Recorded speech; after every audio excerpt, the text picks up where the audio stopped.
President Trump comes out strongly in favor of the Saudis after their alleged murder of a dissident. President Trump submits his written answers in the Mueller investigation, and Nature magazine doesn't actually care about nature. This is the Ben Shapiro Show.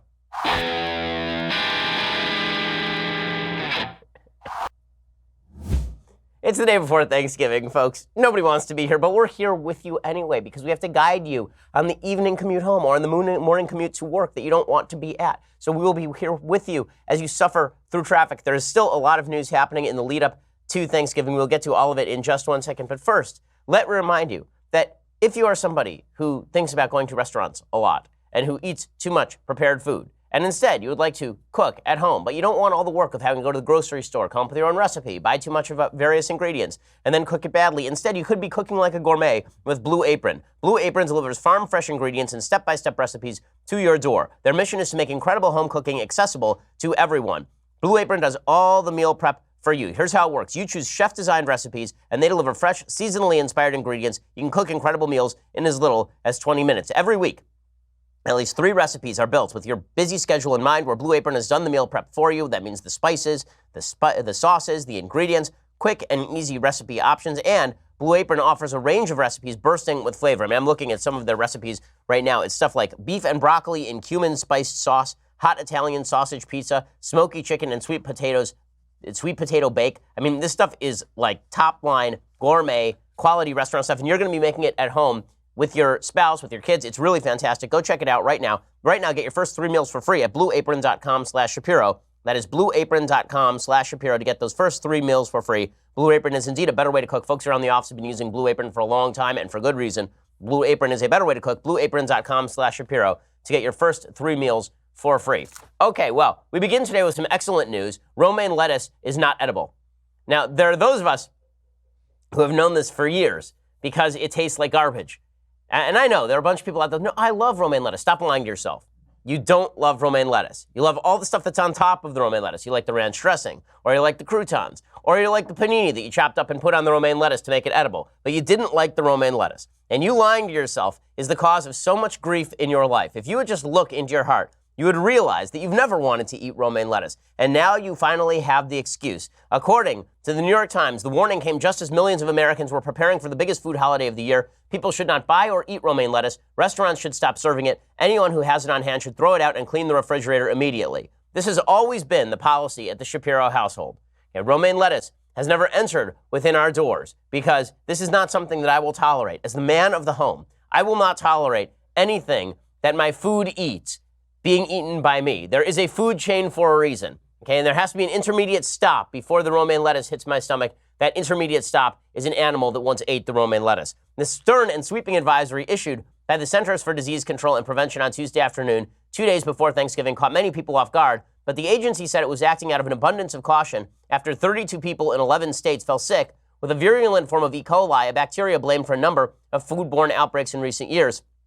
If you don't know if the lettuce is romaine, or whether a salad mix contains romaine, do not eat it and throw it away. I agree, but this is the CDC saying it. Wash and sanitize the drawers or shelves in refrigerators where romaine was stored. Officials said such measures were necessary while they tracked down the source of the contamination. They said a nationwide warning covering an entire food type was unusual but not unprecedented. In 2006, they did this with spinach. Peter Castell is a spokesman for the FDA. They said officials were in this case mindful of the approach of the Thanksgiving holiday. They were afraid that there would be some sort of giant E. coli outbreak. Apparently, the first E. coli outbreak was identified on October 8th, has led to the hospitalization of 13 people, including one person who developed kidney failure. So far, no deaths. Honestly, okay, when I put aside the jokes for a second, I actually do kind of think this is government overreach. Like the fact that there have been 13 people in a country of 340 million people who got sick from eating romaine lettuce over the course of 6 weeks does not seem to me like the kind of crisis where you tell everyone you cannot eat any romaine lettuce ever. It seems a bit of overkill to me. It also suggests that the government has the capacity to prevent all sorts of types of disease. But listen, I'm not going to look a gift horse in the mouth. And if they tell me that I have an excuse not to eat romaine lettuce, I'm there. So that is the big news today. The other big news that the President of the United States has now made what can only be described as a bizarre statement about Saudi Arabia. And President Trump has an unfortunate habit of saying the quiet parts out loud. You know, there's something in politics where we all sort of know the truth about the U.S.'s relationship with Saudi Arabia. The truth is that every president of my lifetime has been too soft on the Saudis. President Reagan was too soft on the Saudis. George H.W. Bush sold AWACS to the Saudis. Bill Clinton was very soft on the Saudis. President Bush was very soft on the Saudis. Barack Obama was very soft on the Saudis. And now President Trump is very soft on the Saudis. This has been true for literally decades because ever since basically 1973, after the OPEC oil embargo, they've been a strategic ally of the United States, and that means they've been able to get away with an awful lot of stuff that we wouldn't allow a normal ally to get away with. Well, we all know that, but that doesn't mean you're supposed to say the quiet part out loud, which is that we overlook a lot of Saudi Arabia's human rights violations because they're strategically valuable to us. Well, President Trump, never a fan of leaving anything unspoken, came out with a statement yesterday with regard to the Saudi Arabians' alleged murder of Jamal Khashoggi. Khashoggi was a longtime critic of the Saudi regime. He was largely sympathetic to the Islamic Muslim Brotherhood, so he wasn't any sort of moderate Muslim, for example. The Saudi government, according to the CIA, had Khashoggi murdered at the Saudi embassy in Turkey at the specific direction of Saudi Crown Prince Mohammed bin Salman, according to the Washington Post.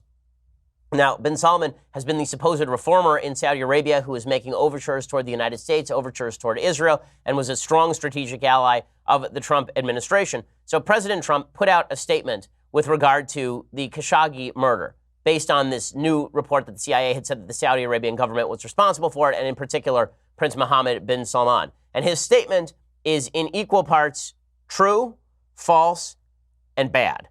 Like, really, there's a lot here. So the sort of framework that you should understand about this statement about Saudi Arabia is several things can be true at once. One, Saudi Arabia is a terrible, terrible human rights violator. They do terrible things on a regular basis. They target dissidents. They chop people's hands and heads off in the kingdom still. They do not allow people of the Judaic faith to enter the country. There are a lot of problems with Saudi Arabia. And Saudi Arabia has a lot of issues. They treat women like garbage and have for decades. They have funded terrorism in the past. Right? All of this is true. They are not a force for good on the world stage. That's point number one. Point number two, Saudi Arabia is a very important counterweight to Iranian influence in the region. Iran is significantly more dangerous worldwide and regionally than Saudi Arabia ever was. Saudi Arabia has formed a de facto alliance with Jordan, Egypt, and Israel against the rising Iranian influence, and they are an important strategic ally and partner for the United States in the region. So both of these things can be true. One, Saudi Arabia violates human rights, and two, Saudi Arabia is an important strategic ally against a much more threatening power in Iran. And number three, you don't have to say out loud that number one is okay. Right? You're not supposed to say number one is okay. They can be a strategic ally, and still you can take action to punish them when they violate human rights. And also, you don't have to go out there and praise the violation of human rights or shrug at the violation of human rights, because that has some pretty negative consequences, such as the feeling on the part of people who are our allies or strategic partners that they can get away with pretty much anything so long as they please us economically. That's not something the United States wants to put out there in the world. Now, again, that is the quiet part out loud, right? Barack Obama did the same thing. Barack Obama was essentially the PR agency for the Iranian government. Barack Obama did heavy work for Russia's Vladimir Putin, one of the worst dictators on the planet, brutal human rights violator, who Barack Obama handed over control of Syria to. In the wake of saying that he had a red line with regards to use of chemical weapons in Syria, Barack Obama did the same thing with the Cuban government. He went over there and he played kissy face with the Castros, even though the Castros are some of the worst human rights violators of the last half century. So he did all that, and that was real bad. And it's not better when Trump does any of that. Okay, so here is President Trump's statement. You can tell that President Trump was heavily involved in writing this because it has a lot of exclamation points, and it is phrased exactly as President Trump would phrase it. So this one is pretty genuine. Here's what President Trump had to say. He said, "The world is a very dangerous place." Right, which is his way of saying, because the world is a very dangerous place, we have to look the other way when some of our allies do bad stuff. Again, this is not untrue, and we all sort of know it. It's also not a great thing to say out loud if you're the president of the United States and you're supposed to take human rights seriously. He then gives a paragraph of truth about Iran. He says, "The country of Iran, as an example, is responsible for a bloody proxy war against Saudi Arabia in Yemen, trying to destabilize Iraq's fragile attempt at democracy, supporting the terror group Hezbollah in Lebanon, propping up dictator Bashar Assad in Syria, who has killed millions of his own citizens, and much more. Likewise, the Iranians have killed many Americans and other innocent people throughout the Middle East. Iran states openly and with great force, death to America and death to Israel. Iran is considered the world's leading sponsor of terror." So far, so good. All of this is true. Iran is extraordinarily dangerous. Despite Iran's regional ambitions, maybe because of those regional ambitions, the Obama administration went out of its way to lie on behalf of the mullahs, hand them billions of dollars, clear the pathway to a nuclear bomb for them. Okay, which is why it's particularly galling when you see members of the Obama administration suddenly coming out of the woodwork to condemn Trump for playing nice with the Saudis and for covering for the Saudis when the Obama administration did that after the Iranians Forget about the Saudis killing dissidents. The Iranians killed American soldiers in Iraq. Like 500 American soldiers in Iraq are dead because of the Iranian government. And the Obama administration played nice with them, which is significantly more dangerous than just on a geostrategic plane. Much more dangerous for the Obama administration to play nice with the world's leading state sponsor of terrorism than it is for the Trump administration to play nice with the human rights violating evil dictatorship in Saudi Arabia, who also happens to strategically align with us in certain valuable ways and does not have the military capacity to extend its regional influence beyond Yemen, basically. President Trump then continues. He says, on the other hand, Saudi Arabia would gladly withdraw from Yemen if the Iranians would agree to leave. They would immediately provide desperately needed humanitarian assistance. Additionally, Saudi Arabia has agreed to spend billions of dollars in leading the fight against radical Islamic terror. Well, maybe, right? This is where we start to get into the president playing PR agent for the Saudis, and it's a really bad look. The fact is that in the American-Saudi strategic alliance, we are the powerful partner. We are the 400-pound gorilla. We're the most powerful country in the history of the world. Saudi Arabia needs us a lot more than we need Saudi Arabia. If we were to say to the Saudis, listen, guys, you need to clean up your act or we're going to cut off aid, Saudi Arabia doesn't have a lot of choices available to them at that point. If we were to say to them, listen, you're going to need to create all of these human rights reforms or away goes your military support, they wouldn't have a lot of choices in the matter because, again, Saudi Arabia is not militarily strong, except that the United States has troops stationed in Saudi Arabia, and it's basically been the mission of the U.S. government to protect the strategic sovereignty of Saudi Arabia. I'm going to get a little bit more into this in just 1 second. First, let's talk about you dressing well. So you're going to go to Thanksgiving, and let's face it, you're going to look like a schlub. But there's no reason that you need to look like a schlub every other day of the year. You don't need to wear those fat pants every other day of the year. Instead, you should be getting a tailored suit that makes you look like James Bond. Indochino makes the best suits on the market. They are tailor-made for you. They have a huge variety of fabrics, colors, and patterns. It makes Indochino super stylish. There's no longer any excuse for wearing a bad suit, an ill-fitting suit. You go to the local department store and pick something up off the rack, and it hangs on you like a pair of drapes. Instead, go get a tailored suit. Indochino makes suits and shirts to your exact measurements for an unparalleled fit and comfort. Guys love the options to personalize the details, including lapel, lining, pockets, buttons, writing your own monogram. It's really cool. I've been to the Indochino showroom here in Los Angeles. I went and I had them personalize the suit just for me. It really does feel like you're coming from a James Bond movie. It's super cool. Or if you don't have a showroom clothes, instead you can do measurements at home yourself and shop online at Indochino.com. You can choose your fabric inside and out, choose your design customizations, submit your measurements, and then just watch as the compliments roll in. November is Black Friday season, meaning that 2018's lowest prices are here, up to 70% off everything. The theme is all about stepping out from backstage. It's time to make an entrance, okay, guys? It is time for you to look good. That's 70% off the regular price for a made-to-measure suit. Again, my listeners receiving that Black Friday pricing by using promo code Shapiro at checkout, and shipping is free. That's Indochino.com, promo code Shapiro, for up to 70% off. Indochino.com, promo code Shapiro, for up to 70% off.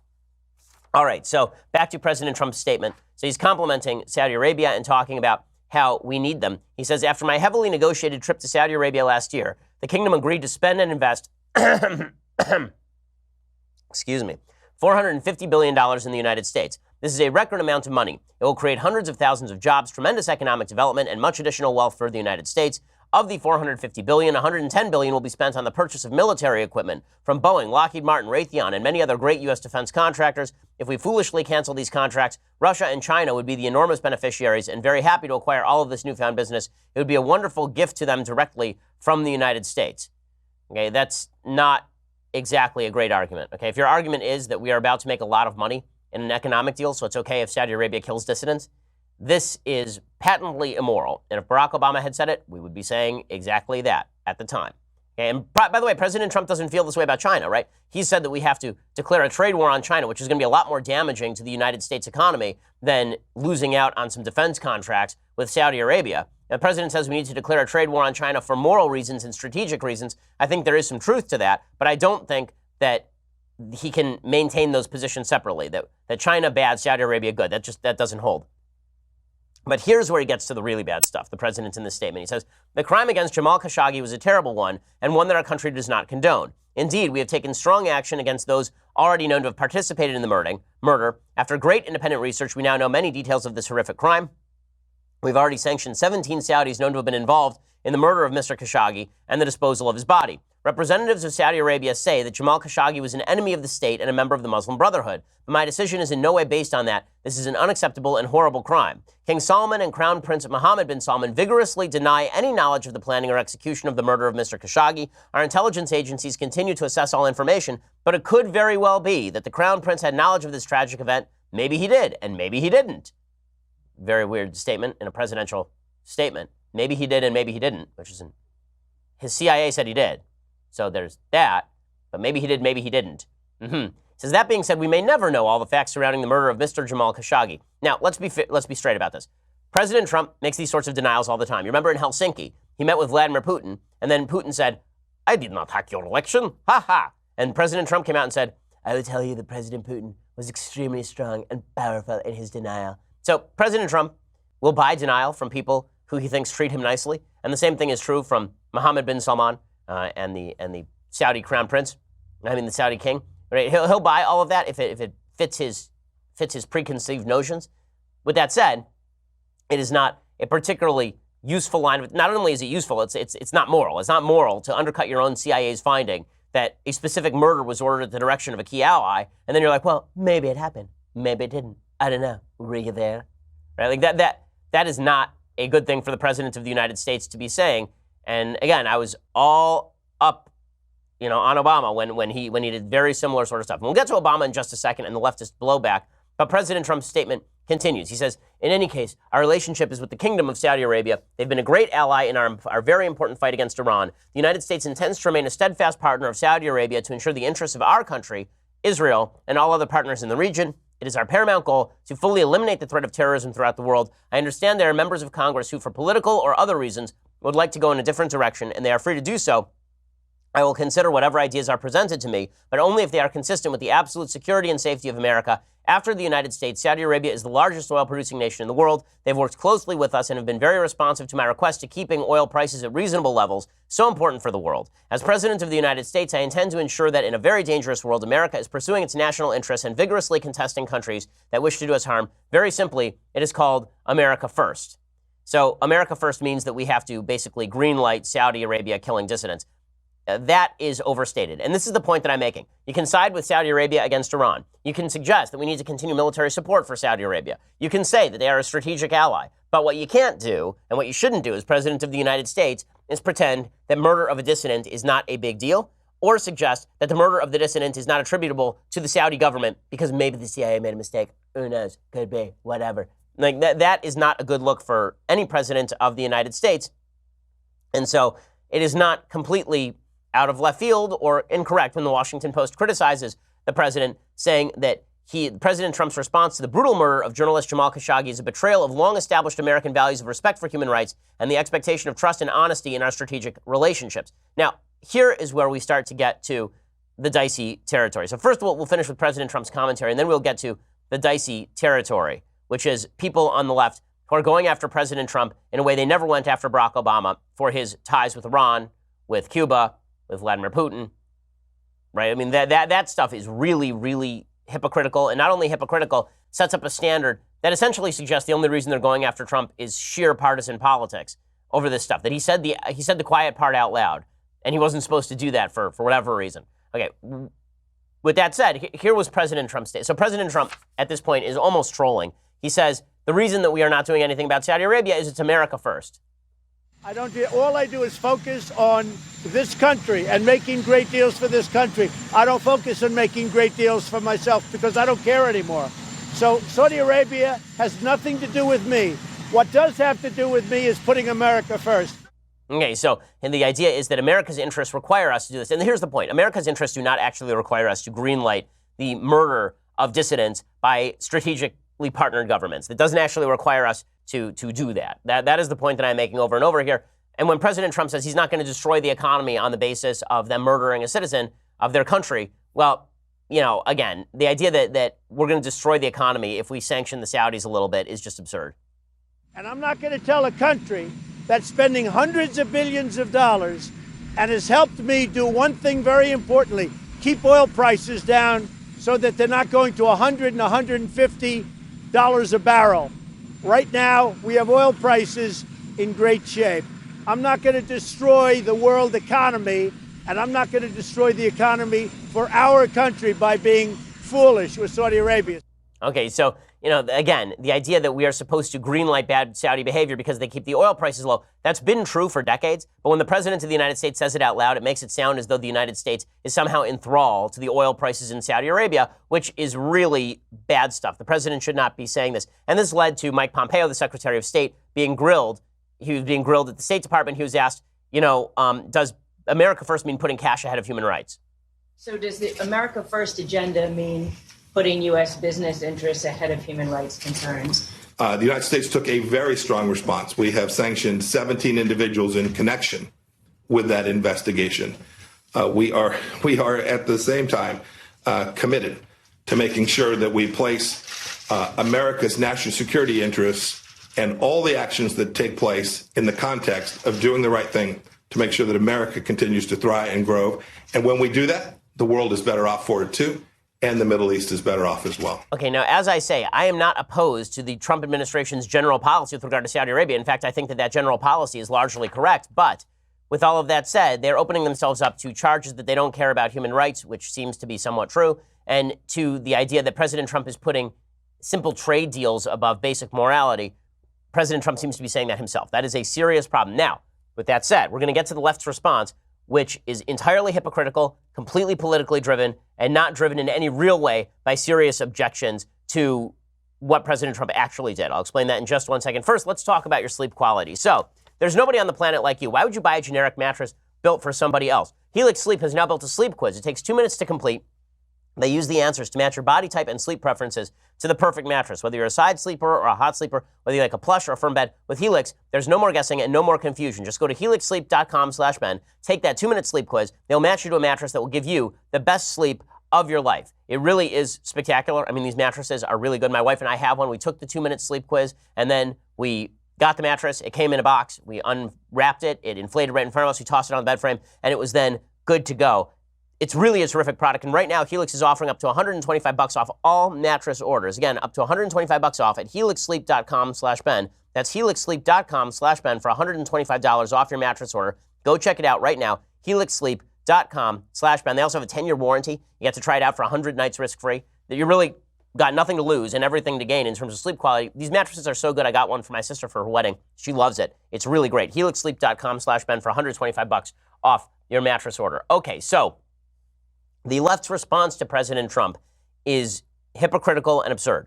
Those of us who called out President Obama for his insane support for the Iranian regime have every right to now say that the President of the United States, as a Republican, should not be kowtowing to the Saudi government. But the same people on the left who were paying homage to President Obama for going to the Muslim world and suggesting that America was responsible for all of the Muslim world's problems, the entire left that was fine with President Obama bowing in front of the Saudi king. You remember that picture? The entire left that was totally fine with Barack Obama playing PR agency for the Iranians. Now they're very upset that President Trump is basically doing the same thing with regard to an actual strategic partner, not the leading world sponsor of global terrorism.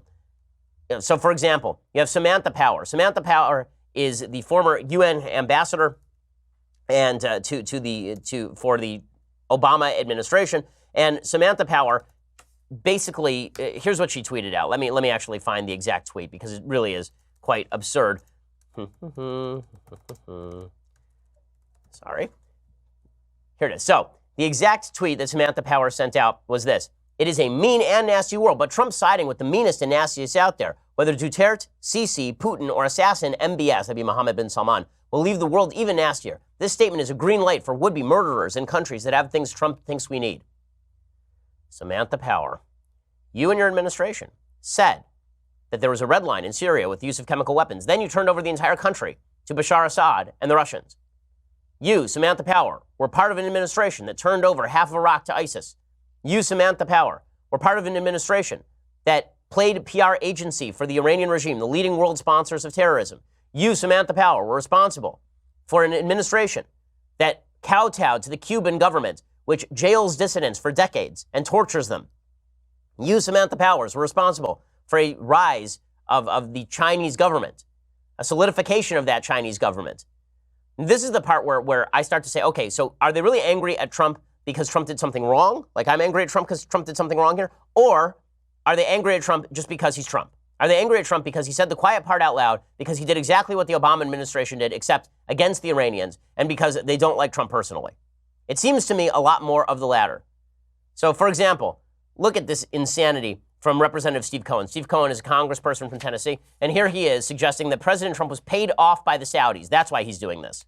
Because we need to know if foreign money being given to our president and or his family affects our foreign policy. That's why the Emoluments Clause was put in the Constitution, to see to it that the president deals first for the benefit of the country and not for the benefit of himself.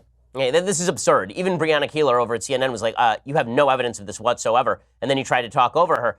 But again, the reality is that the Obama administration did this with Iran in a much more spectacular and dangerous way. Mark Thiessen had a column back a couple of years ago specifically talking about the kinds of lies that were being promoted by the Obama administration. Here is what he says. He says, the Obama administration told Congress it would not allow Iran access to U.S. financial institutions, issued a special license allowing Iran to do exactly that, unsuccessfully pressured U.S. banks to help Iran, lied to Congress and the American people about what had been done, admitted in internal emails that these efforts exceeded U.S. obligations under the nuclear deal, sent officials, including bank regulators around the world, to urge foreign financial institutions to do business with Iran, and promised that they would get nothing more than a slap on the wrist for violating U.S. sanctions.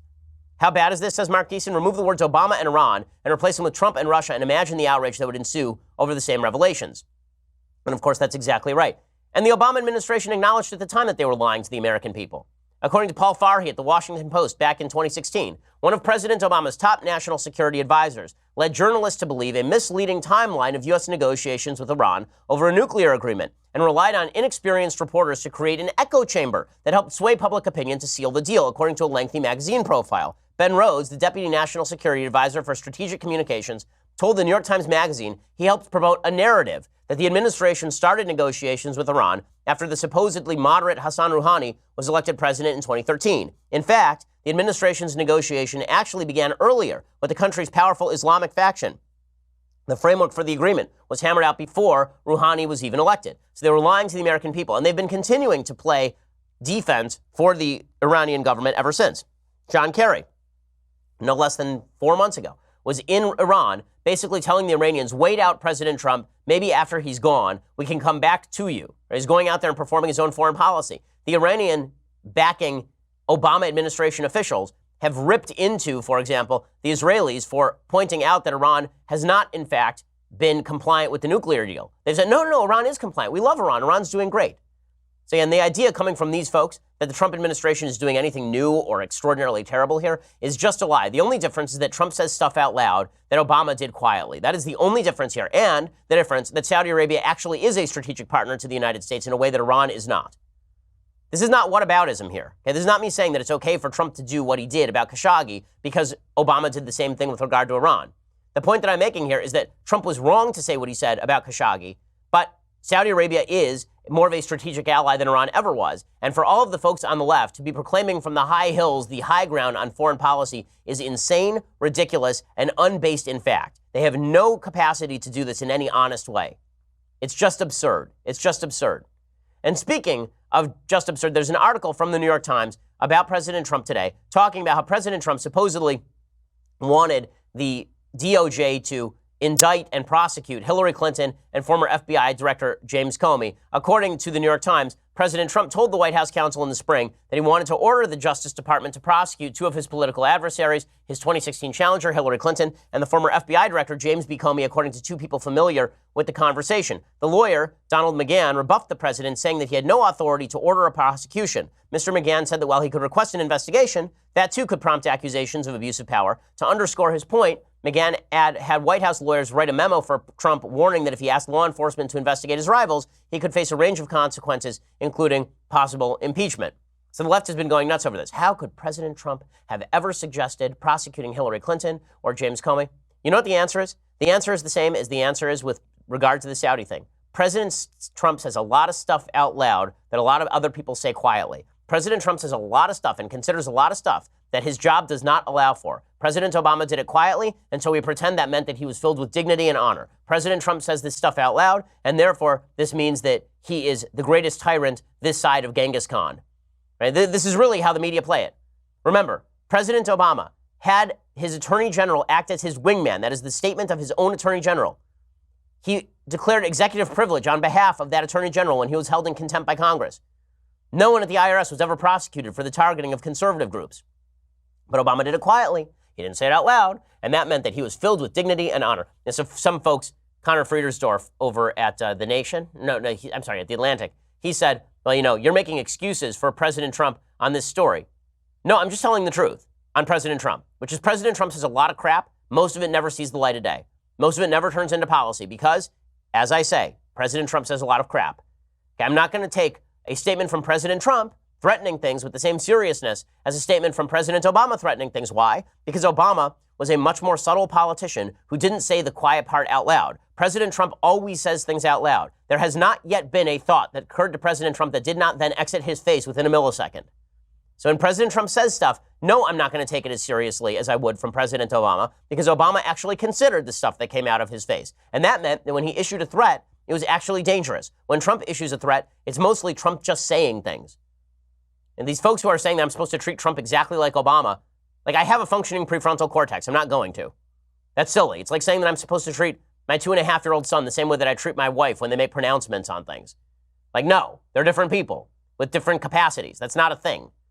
Okay, President Trump is great at a good many things. He is not great at not saying things, right? He says a lot of stuff, and a lot of that stuff never materializes. So the fact that he said a crazy thing that never materialized, forgive me if I'm not going to go crazy over that in the same way that I would for President Obama, because President Obama was a much more serious human being when it came to saying things that were correlated with his policy. Go back and look at all the statements President Trump has made and see how they've correlated with his actual policy. The answer is not very well. The statements that President Obama made with regard to his hardcore policy, that stuff correlated pretty well with exactly what he was trying to do. And we'll get to President Obama in just a second. But first, let's talk about how you can relax over this long Thanksgiving weekend. Hey, I know you're stressed out from the year, right? It's been a long year. Let's be real. I mean, it's been 1,000 news cycles since the beginning of this year. And I'm sure that your business has made you stressed out too. Well, a great way to relax, feel better when you get back to work on Monday is over the weekend. Why don't you go check out Zeal? Zeal allows you to get a massage in the comfort of your own home. Whether your back hurts from running after the kids, or your muscles are sore from working out, or you're just stressed, Zeal brings you same-day in-home massages with the best licensed and vetted massage therapists directly to your home. Think getting an in-home massage is something available only to people who are wealthy and famous like me? Wrong. Zeal is available to you. It's a perfect solution for anyone who wants a high-quality massage in the convenience of your own home. You just go to Zeal.com, or you go to their Zeal iPhone or Android app.